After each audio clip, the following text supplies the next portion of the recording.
What are some of the most pressing issues, that you think are important to highlight that the world is facing right now, Jordan?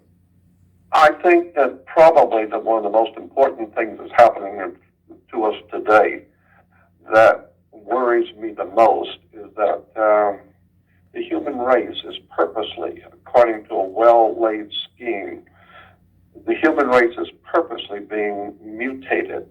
We're being scientifically mutated from being the kind of humans that we were before to a different kind of creature on the earth in the coming 1,000 years that's coming.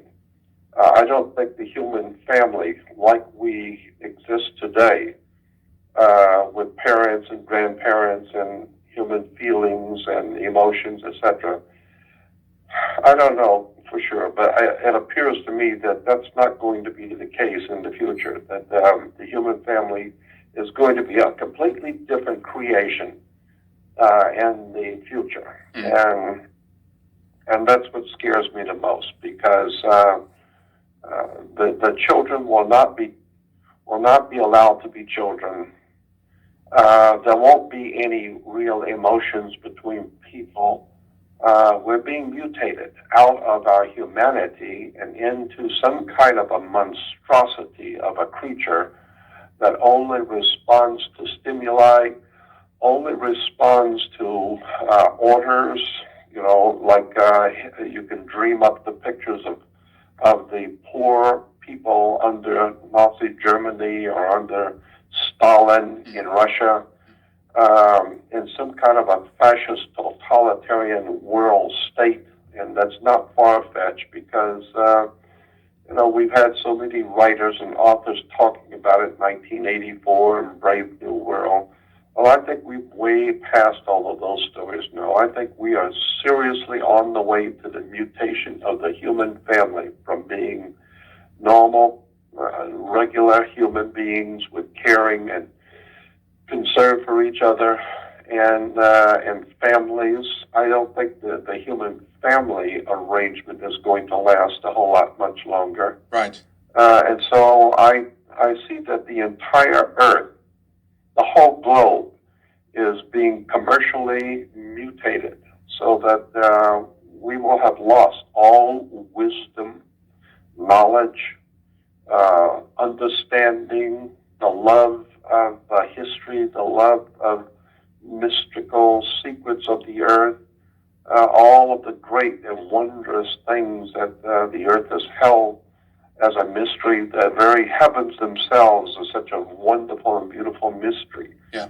And when I talk to scientists here at JPL, that's right here in Los Angeles, Jet Propulsion Lab, and I go over there and talk to the astronomers and scientists and physicists, and I am just amazed that they have no concept of wonderment like a child, just to wonder about the beauty of the heavens and what could be out there, and what is the implications of the size of our universe, and just the wonder of creation. No, they have no wonder about it at all. It's all very, very sterile. It's all very, very nothing. It's just a job to them.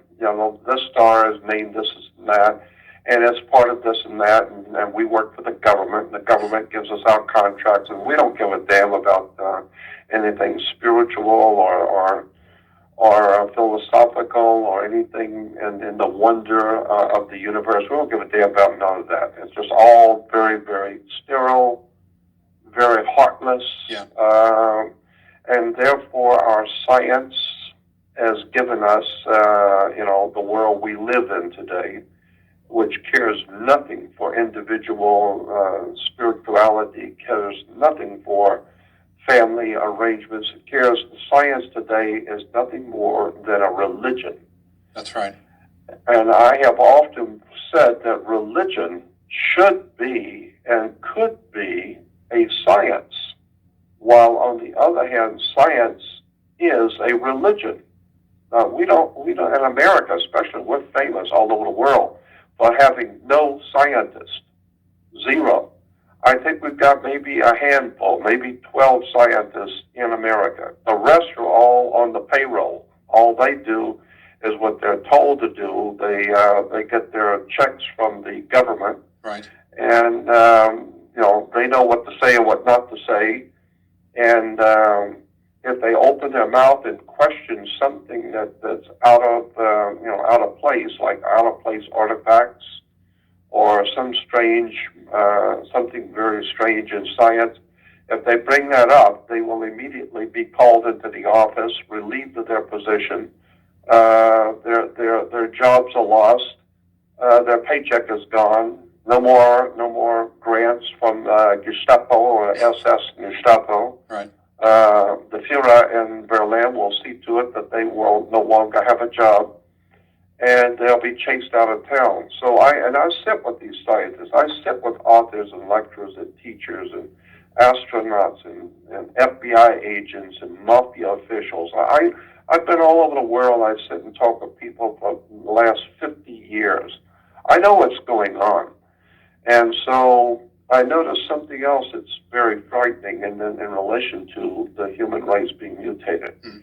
And that is that every time a great master, someone who was a great mind, a great teacher, or a great inventor, or someone who's done something momentous for the human race, every time that person dies, everything that they have accomplished is immediately erased off the face of the earth. I can give you so many examples. Some of the more obvious examples were Nikola Tesla. Sure. Nikola Tesla, anyone who's done any homework on that man, realizes he gave us the modern day world, period. Radio, television, electronics, nuclear, television. I mean, all kinds of profound things and alternating current. He's lit up the world. He gave us radio. Radio was invented by Nikola Tesla. One of the greatest geniuses the world ever known. And yet, today, especially in America, nobody's ever heard of him. They wonder what football team he played on. Did he play with the Lakers? Because in America, we don't know from nothing. And so, why? It's because purposely, great people like Nikola Tesla, Royal Rife was another man, sure. Royal Rife, who, nobody's ever heard of Royal Rife. Nobody in America cares one way or the other. Very few in Europe too, Jordan. Same thing here. Yeah.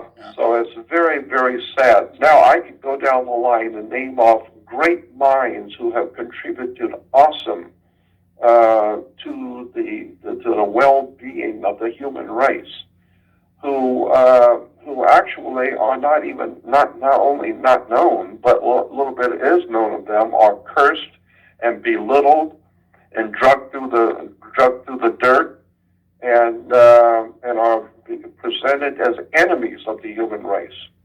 So I realize that the people who are running this planet today have in mind to mutate the human race and to mutate or to what I would call intervene in mankind's natural evolution.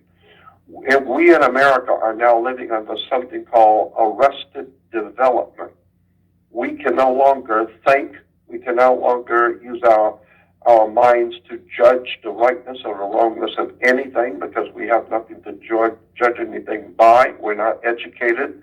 We're very poorly educated. We Americans can't find their own country on a map. They're ignorant. They're ill-informed. They're unread. They're pompous and arrogant and self-centered and egotistical.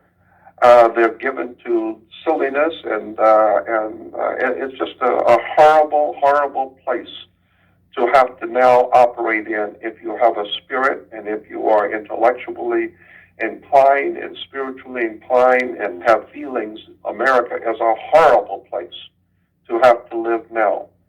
And so there are so many good people here who do have great spirits and who do have a care for their families and human race.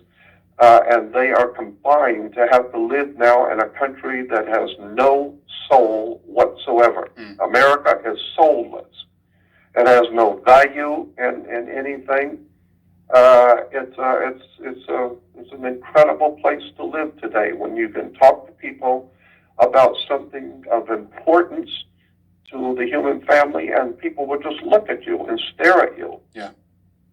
Like you're some kind of a strange picture on the wall. They don't even know what you're talking about. That's right. And so that's why I today am in a horrible place in my life, because I've spent my entire life studying, reading, researching,